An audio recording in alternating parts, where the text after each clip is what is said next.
Réunion, une parole vaut un risque. Dans la prise des paroles en public, quand vous êtes avec des investisseurs dans une réunion, on ne blague pas avec la parole. La parole devient cet élément justement qui va soit octroyer le financement ou va rejeter carrément votre proposition. Et donc parler dans une réunion devient un exercice à la fois dans la pensée mais dans la perfection, puisque un seul mot peut gâcher votre réunion et votre prise de parole en public. Aujourd'hui dans cette vidéo, nous allons voir les quelques erreurs fatales à ne jamais faire pour ne pas gâcher une réunion. Et à la fin de cette vidéo, je vais vous donner les éléments qu'il faut mettre en place dès aujourd'hui pour contrôler une réunion comme un professionnel.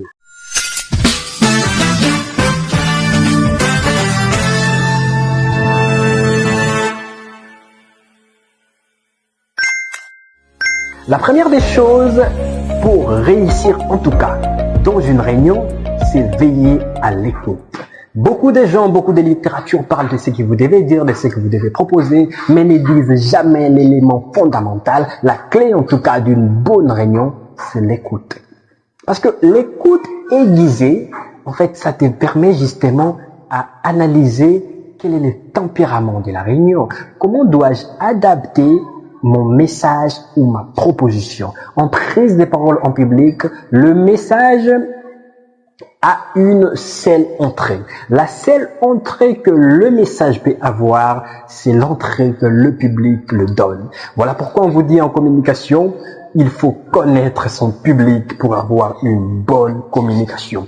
Et donc l'intelligence émotionnelle ici va intervenir. Pourquoi? Parce que votre idée, elle est belle, elle est bonne en tout cas, mais elle ne peut être comprise par les autres que s'ils sont en état de comprendre votre idée. Et c'est comme ça que l'écoute active finalement devient un pilier puissant. C'est ce qui te permet justement de captiver l'audience et d'avoir une compréhension sur l'ensemble de tes collaborateurs.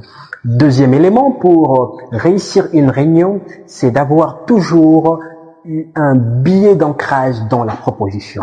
Concrètement, ça ressemble à quoi? Au lieu de proposer que j'aimerais que nous puissions mettre en place ces X projets parce que ça va aider à ceci, mais amenez plutôt votre public dans la compréhension. Bien sûr, en y mettant un peu de pression, n'est-ce pas, sur la décision que vous souhaitez. Et donc, c'est une technique que nous avons développée dans notre programme d'immersion, mais également, elle est disponible dans la galerie des orateurs. Alors, si vous êtes entrepreneur et que vous songez justement à diriger comme il le faut vos réunions, vous comprenez, n'est-ce pas, l'impact que ça peut avoir dans votre réunion. C'est les premiers liens en description. Allez-y chercher justement le code invisible du leader. Là-bas, je vous parle en long et en large, ce que je ne saurais pas dire dans une vidéo parce que on risque de prendre 40 minutes de vidéo et ça ne serait pas intéressant. Et donc là-bas, vous avez tous les cas pratiques qu'il faut appliquer justement et comment les erreurs fréquentes qui ont